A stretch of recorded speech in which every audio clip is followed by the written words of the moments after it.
सार्थक वंदे मातरम के शुरू कर।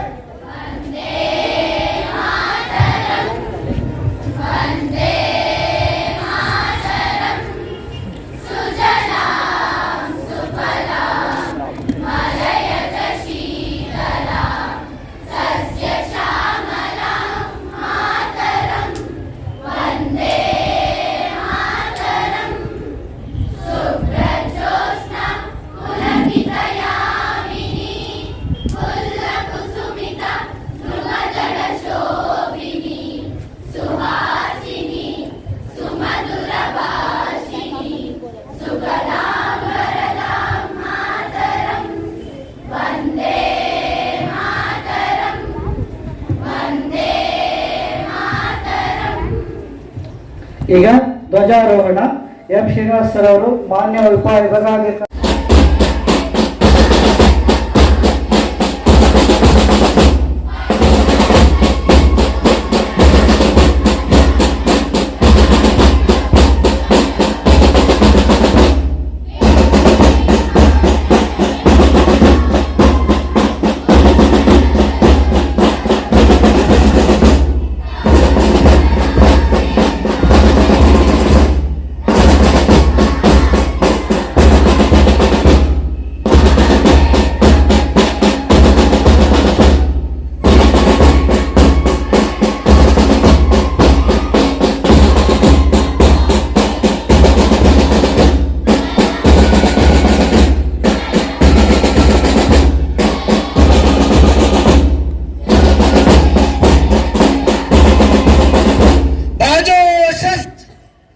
ध्वजगीत शुरू कर।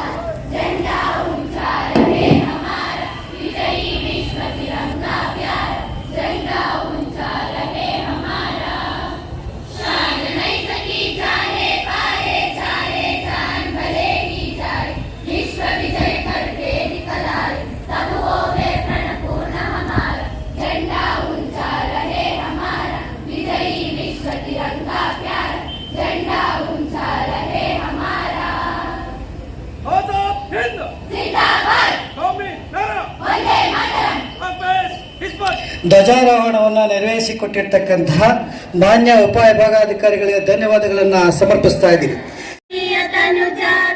ಜಯ ಹೇ ಕರ್ನಾಟಕ ಮಾತೆ, ಜಯ ಸುಂದರ ನದಿ ವನಗಳ ನಾಡೆ, ಜಯ ಹೇ ರಸ ಋಷಿಗಳ ಬೀಡೆ, ಭೂದೇವಿಯ ಮಕುಟದ ನವಮಣಿಯೇ, ಗಂಧದ ಚಂದದ ಹೊನ್ನಿನ ಗಣಿಯೇ, ರಾಘವ ಮಧುಸೂದನರವತರಿಸಿದ ಭಾರತ ಜನನಿಯ ತನು ಜಾತೆ, ಜನನಿಯ ಜೋಗುಳ ವೇದದ ಘೋಷ, ಜನನಿಗೆ ಜೀವವು ನಿನ್ನಾವೇಶ, ಅಸುರಿನ ಗಿರಿಗಳ ಸಾಲೆ, ನಿನ್ನಯ ಕೊರಳಿನ ಮಾಲೆ, ಕಪಿಲ ಪತಂಜಲ ಗೌತಮ ಜಿನನುತ ಭಾರತ ಜನನಿಯ ತನು ಜಾತೆ, ಶಂಕರ ರಮನುಜ ವಿದ್ಯಾರಣ್ಯ ಬಸವೇಶ್ವರ ಮಧ್ವರ ದಿವ್ಯಾರಣ್ಯ, ರನ್ನ ಷಡಕ್ಷರಿ ಪೊನ್ನ ಪಂಪಲ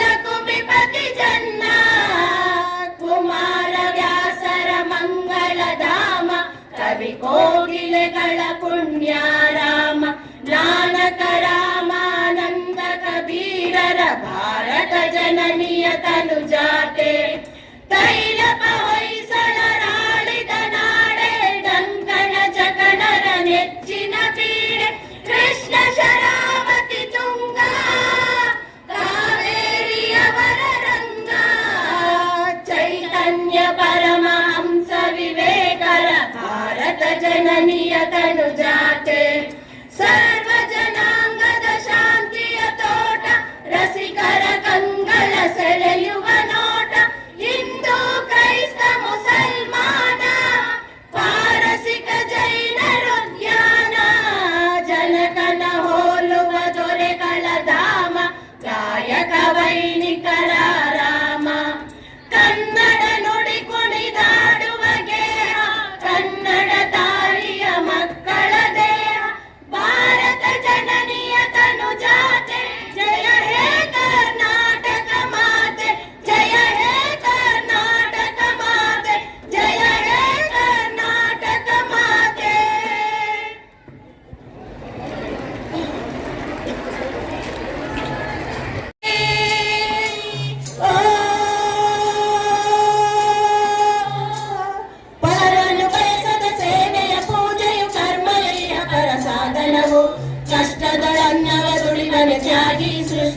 ನಿಯಮದೊಳವನೆ ಹೋಗಿ ಉಳುವ ಯೋಗಿಯ ನೋಡಲ್ಲಿ ಉಳುವ ಯೋಗಿಯ ನೋಡಲ್ಲಿ ಉಳುವ ಯೋಗಿಯ ನೋಡಲ್ಲಿ ಉಳುವ ಯೋಗಿಯ ನೋಡಲ್ಲಿ ಲೋಕದೊಳನೆ ನಡೆಯುತ್ತಲಿರಲಿ ತನ್ನಿ ಕಾಯವ ಬಿಡಲೆಂದು ಲಲ ಲಲ ಲಲ ಲಲ ರಾಜ್ಯಗಳು ಗಿಸಲಿ ರಾಜ್ಯಗಳಳಿಯಲಿ ಹಾರಲಿ ಗದ್ದುಗೆ ಮುಗುಟಗಳು ಮುತ್ತಿಗೆ ಹಾಕಲಿ ಸೈನಿಕರೆಲ್ಲ ಮುತ್ತಿಗೆ ಹಾಕಲಿ ಸೈನಿಕರೆಲ್ಲ ಬಿತ್ತುಳುವುದನವ ಬಿಡುವುದೇ ಇಲ್ಲ ಬಿತ್ತುಳುವುದನವ ಬಿಡುವುದೇ ಇಲ್ಲ ಉಳುವ ಯೋಗಿಯ ನೋಡಲ್ಲಿ ಉಳುವ ಯೋಗಿಯ ನೋಡಲ್ಲಿ ಉಳುವ ಯೋಗಿಯ ನೋಡಲ್ಲಿ ಉಳುವ ಯೋಗಿಯ ನೋಡಲ್ಲಿ ಯಾರು ಅರಿಯದ ನೇಗಿಲ ಯೋಗಿಯ ಲೋಕಕ್ಕೆ ಅನ್ನವ ನೀಯುವನು ಯಾರು ಅರಿಯದ ನೇಗಿಲ ಯೋಗಿಯ ಲೋಕಕ್ಕೆ ಅನ್ನವ ನೀಯುವನು ಹೆಸರನ್ನು ಬಯಸದೆ ಅತಿ ಸುಖ ಗಳಿಸದೆ ದುಡಿವನು ಗೌರವ ಕಾಶಿಸದೆ ನೇಗಿಲ ಕುಲದೊಳಗಡಗಿದೆ ಕರ್ಮ ಓ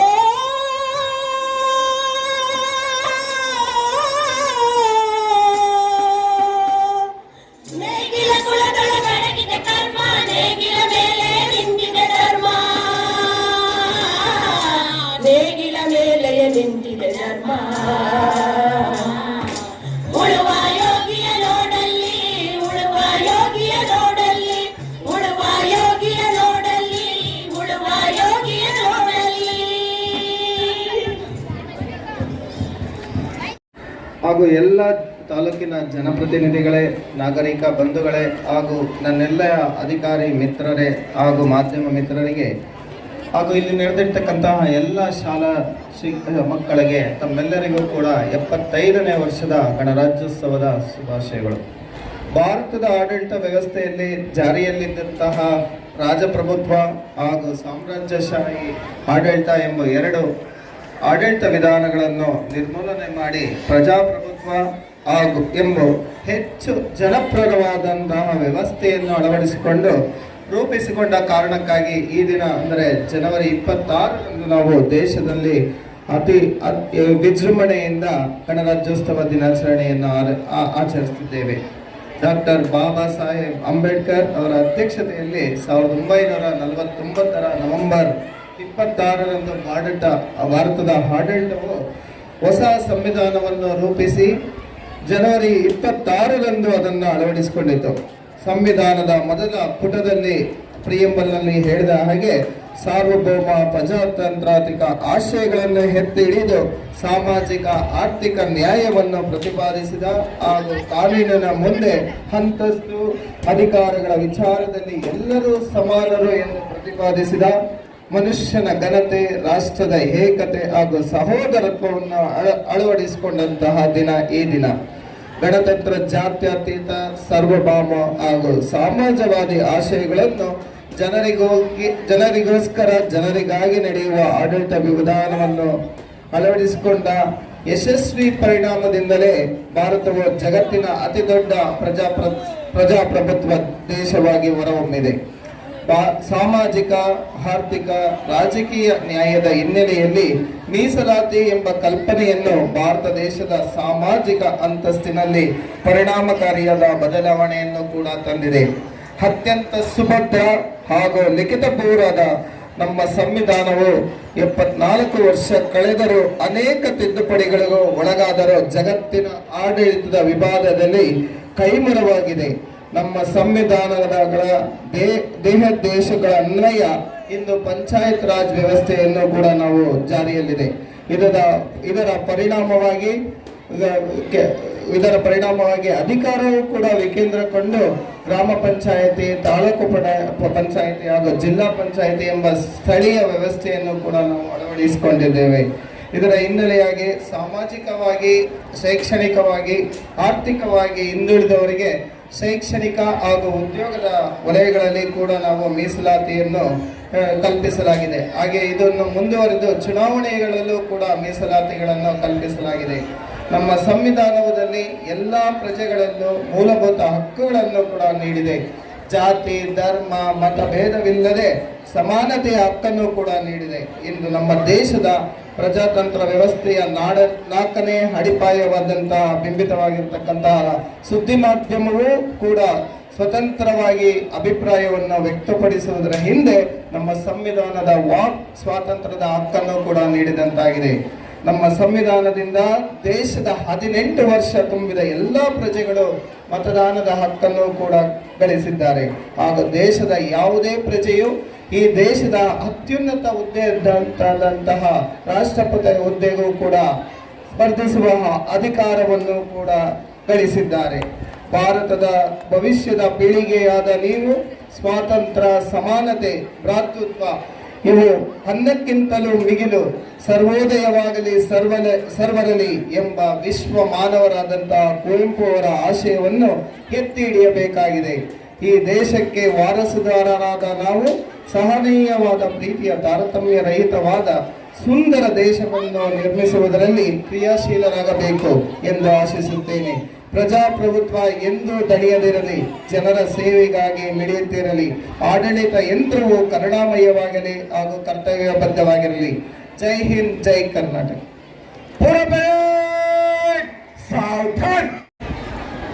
ಧ್ವಜಾರೋಹಣವನ್ನ ನಿರ್ವಹಿಸಿ ಉಪಸ್ಥಿತರಿರುವಂತಹ ಮಾನ್ಯ AC ಅವರಾದಂತಹ ಶ್ರೀನಿವಾಸ್ ಸರ್ ಅವರೇ, ನಗರಸಭೆಯ ಅಧ್ಯಕ್ಷರು ಶ್ರೀಮತಿ ಸುಧಾರಾಣಿ ಲಕ್ಷ್ಮೀನಾರಾಯಣ ಅವರೇ, ಸ್ಥಾಯಿ ಸಮಿತಿಯ ಅಧ್ಯಕ್ಷರಾದಂತಹ ರವಿಯಣ್ಣ ಅವರೇ, ತಾಲೂಕಿನ ದಂಡಾಧಿಕಾರಿಗಳು ಹಾಗೂ ತಹಸೀಲ್ದಾರ್ ಅವರಾದಂತಹ ವಿಭಾ ರಾಠೋಡ್ ಅವರೇ, ನಗರಸಭೆಯ ಆಯುಕ್ತರಾದಂತಹ ಪರಮೇಶ್ ಅವರೇ, ತಾಲೂಕ್ ಪಂಚಾಯಿತಿಯ EO ಅವರಾದಂತಹ ಮುನ್ರಾಜ್ ಅವರೇ, ತಾಲೂಕಿನ EO ಆಗಿರುವಂತಹ ರಂಗಪ್ಪ ಸರ್ ಅವರೇ, ಪೊಲೀಸ್ ಇನ್ಸ್ಪೆಕ್ಟರ್ ಆಗಿರುವಂತಹ ಹರೀಶ್ ಸರ್ ಅವರೇ ಮತ್ತು ವೇದಿಕೆ ಮೇಲೆ ಆಸೀನರಾಗಿರುವಂತಹ ತಾಲೂಕಿನ ಎಲ್ಲ ಪ್ರಮುಖರೇ, ಚುನಾಯಿತ ಪ್ರತಿನಿಧಿಗಳೇ, ವೇದಿಕೆಯ ಮುಂಭಾಗದಲ್ಲಿರುವಂತಹ ಎಲ್ಲ ಮಕ್ಕಳಿಗೆ, ವಿಶೇಷವಾಗಿ ಇವತ್ತು ಪಥಸಂಚಲನದಲ್ಲಿ ಭಾಗವಹಿಸಿದಂತಹ ಎಲ್ಲ ಮಕ್ಕಳಿಗೆ, ಬ್ಯಾಟ್ ಸೆಟ್ ಅವರಿಗೆ, ಎಲ್ಲ ಸ್ಕೌಟ್ಸ್ ಅಂಡ್ ಗೈಡ್ಸ್ಗೆ ಮೊದಲನೇದಾಗಿ ಗಣರಾಜ್ಯೋತ್ಸವದ ಹಾರ್ದಿಕ ಶುಭಾಶಯಗಳನ್ನ ತಮ್ಮೆಲ್ಲರಿಗೂ ನಾನು 75ನೇ ಗಣರಾಜ್ಯೋತ್ಸವ ನಾವೇನು ಆಚರಿಸ್ತಾ ಇದ್ದೀವಿ, ತಮ್ಮೆಲ್ಲರಿಗೂ ಗಣರಾಜ್ಯೋತ್ಸವದ ಶುಭಾಶಯಗಳನ್ನ ದೊಡ್ಡಬಳ್ಳಾಪುರ ತಾಲೂಕಿನ ಆಡಳಿತದ ಪರವಾಗಿ, ತಾಲೂಕಿನ ಶಾಸಕನಾಗಿ ತಮ್ಮೆಲ್ಲರಿಗೂ ಶುಭಾಶಯಗಳನ್ನ ಕೋರ್ತಾ, ನಾನೇನು ಹೆಚ್ಚಾಗಿ ಮಾತಾಡಕ್ ಹೋಗಲ್ಲ. ಇಡೀ ವಿಶ್ವದಲ್ಲೇ ಅತಿ ದೊಡ್ಡ ಪ್ರಜಾಪ್ರಭುತ್ವ, ಇಡೀ ವಿಶ್ವದಲ್ಲೇ ಅತಿ ಹೆಚ್ಚಿನ ಚುನಾಯಿತ ಪ್ರತಿನಿಧಿಗಳನ್ನ ಹೊಂದಿರುವಂತಹ ದೇಶ. ಒಂದು ಗ್ರಾಮ ಪಂಚಾಯಿತಿಯಿಂದ ಹಿಡಿದು ಪ್ರೆಸಿಡೆಂಟ್ ವರೆಗೂ ಪ್ರತಿಯೊಬ್ಬರನ್ನ ಚುನಾವಣೆಗಳ ಮೂಲಕ ಆಯ್ಕೆ ಮಾಡುವಂತಹ ದೇಶ. ಇದೆಲ್ಲದಕ್ಕೆ ಕಾರಣ ಇವತ್ತು ನಮ್ಮ ಸಂವಿಧಾನ. ಅಮೆರಿಕ ಅಂತಂತ ಮುಂದುವರಿದ ದೇಶದಲ್ಲಿ ಡೊನಾಲ್ಡ್ ಟ್ರಂಪ್ ಅವರು ಪ್ರೆಸಿಡೆಂಟ್ ಆದಾಗ ಅಧಿಕಾರ ಹಸ್ತಾಂತರಕ್ಕೆ ವಿಳಂಬವನ್ನ ಮಾಡಿದ್ರು. ನಮ್ಮ ದೇಶದಲ್ಲಿ 14 ಜನ ಪ್ರಧಾನಮಂತ್ರಿಗಳಾಗಿದ್ದಾರೆ, 15 ಜನ ಪ್ರೆಸಿಡೆಂಟ್ಗಳಾಗಿದ್ದಾರೆ. ಯಾವತ್ತೂ ಸಹ ನಮ್ಮ ಸಂವಿಧಾನ ಎಷ್ಟು ಶ್ರೇಷ್ಠವಾಗಿದೆ ಅಂದ್ರೆ ಯಾವತ್ತೂ ಅಧಿಕಾರ ಹಸ್ತಾಂತರದಲ್ಲಿ ಒಂದು ದಿನ ವಿಳಂಬನೂ ಸಹ ಆಗಿಲ್ಲ. ಈ ರೀತಿ ಉತ್ತಮವಾದಂತಹ ಒಂದು ಪ್ರಜಾಪ್ರಭುತ್ವ ಇಡೀ ವಿಶ್ವದಲ್ಲಿ ರಿಪಬ್ಲಿಕ್ ಆಫ್ ಇಂಡಿಯಾ ಅಂತ ನಮ್ಮನ್ನ ಏನ್ ಕರೀತಾರೆ, ನಾವು ನಂಬಿರುವಂತಹ ಸತ್ಯಮೇವ ಜಯತೆ ಅಂತ ನಮ್ಮ ದೇಶ ಏನ್ ನಂಬಿದೆ ಇವತ್ತು, ಮಕ್ಕಳೆಲ್ಲರೂ ಇದನ್ನ ತಿಳ್ಕೊಬೇಕು. ಕೇವಲ ಕಾನೂನಲ್ಲದೆ ಇಂಟೆಗ್ರಿಟಿಯನ್ನ ನಮಗೆ ಕಳಿಸ್ಕೊಡುವಂತಹ ಏಕೈಕ ದೇಶ ನಮ್ಮ ಭಾರತ ದೇಶ ಮತ್ತು ನಮ್ಮ ಸಂವಿಧಾನ. ಎಲ್ಲರಿಗೂ ಅವರ ಹಕ್ಕನ್ನ, ಅವರ ಬಾಧ್ಯತೆಯನ್ನ ತಿಳಿಸ್ಕೊಡುವಂತಹ ನಮ್ಮ ಸಂವಿಧಾನ ಇವತ್ತು 75ನೇ ವರ್ಷ, 1949ನೇ ವರ್ಷದಲ್ಲಿ ಜನವರಿ 26ನೇ ತಾರೀಕು ಏನು ರಿಪಬ್ಲಿಕ್ ಡೇ ಅಂತ ಮೊದಲನೇ ಬಾರಿ ನಾವು ಆಚರಣೆಯನ್ನು ಪ್ರಾರಂಭ ಮಾಡಿದ್ದೀವಿ. ಇವತ್ತು 75ನೇ ಗಣರಾಜ್ಯೋತ್ಸವ. ಮಕ್ಕಳೆಲ್ಲರಿಗೂ ಶುಭವಾಗಲಿ. ತಾಲೂಕಿನ ಎಲ್ಲ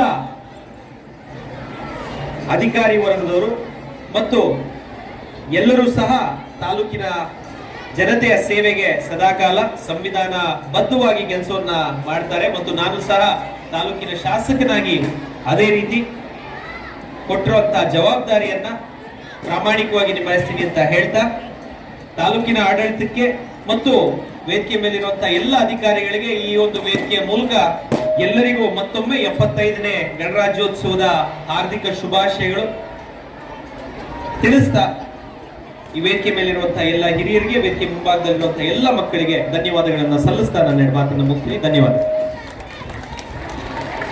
ಇವರ ಒಂದು ತಂಡ ಇದ್ದೇ ಇರುತ್ತೆ. ಬಹಳ ಸುಶ್ರಾಯವಾಗಿ ಬ್ಯಾಂಡ್ ವಾದನದಲ್ಲಿ ಬಾರಿಸ್ತಾ ಈ ಒಂದು ಕಾರ್ಯಕ್ರಮ ಯಶಸ್ವಿಗೊಳಿಸುವಲ್ಲಿ ಇವರು ಮುಂಚೂಣಿಯಲ್ಲಿದ್ದಾರೆ.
ಶಿವಕುಮಾರ್ ಸರ್,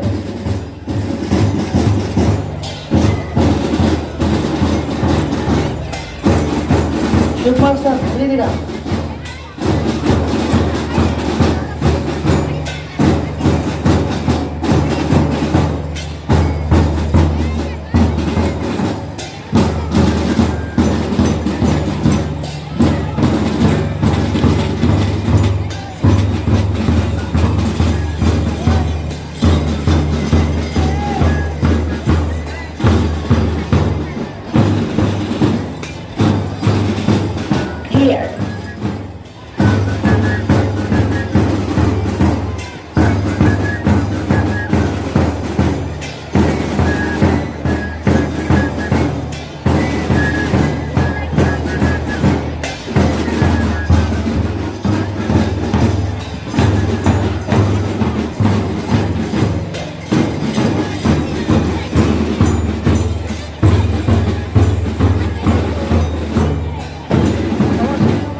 ಈ ಸಾಂಸ್ಕೃತಿಕ ಕಾರ್ಯಕ್ರಮ ಆದ ನಂತರ ಸನ್ಮಾನ ಕಾರ್ಯಕ್ರಮ ಇರುತ್ತೆ.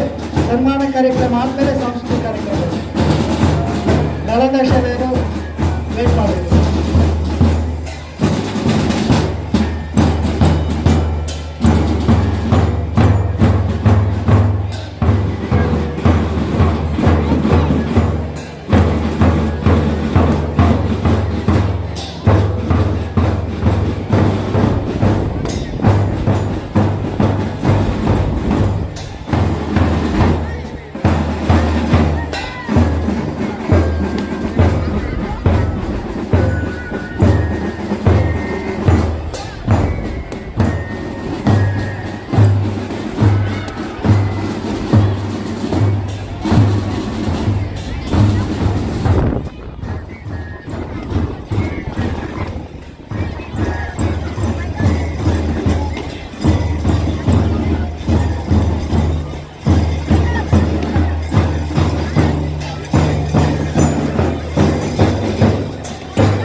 दिवाली के लिए पापा आएंगे मम्मा?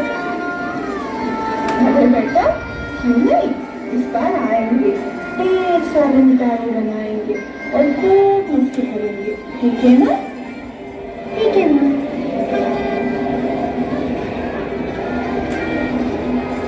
ಈ ವರ್ಷ ದೀಪಾವಳಿಗೆ ನನ್ನ ಮಗ ಬರ್ತಿದ್ದಾನೆ.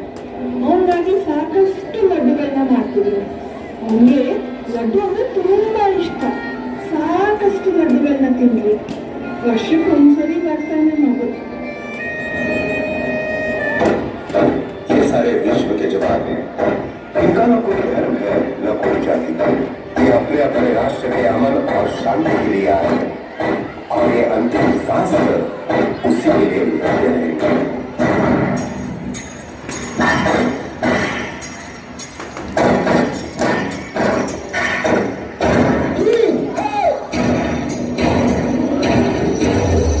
Let's get it started.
तुम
क्या आप इस मिशन के लिए तैयार है? क्या बदले के लिए अपना खून खोला है? Who are we? Indian Army ने जंग शुरू करने के बाद we will bloody hell fight it. How is the job? How is the job?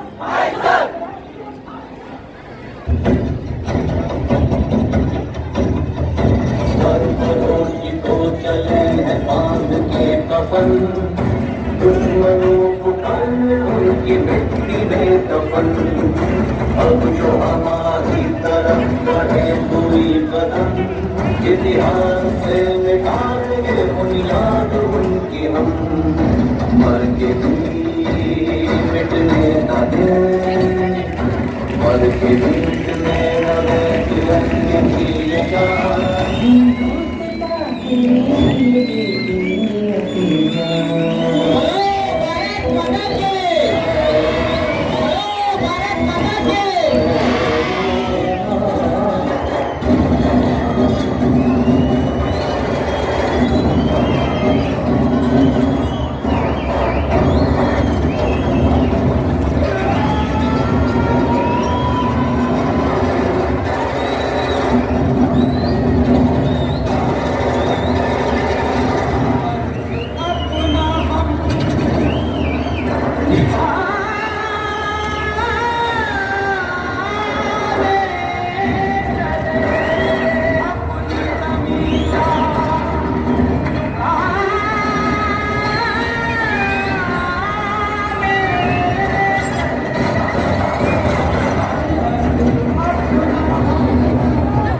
की दिवाली के लिए पापा नहीं आएंगे ना माँ?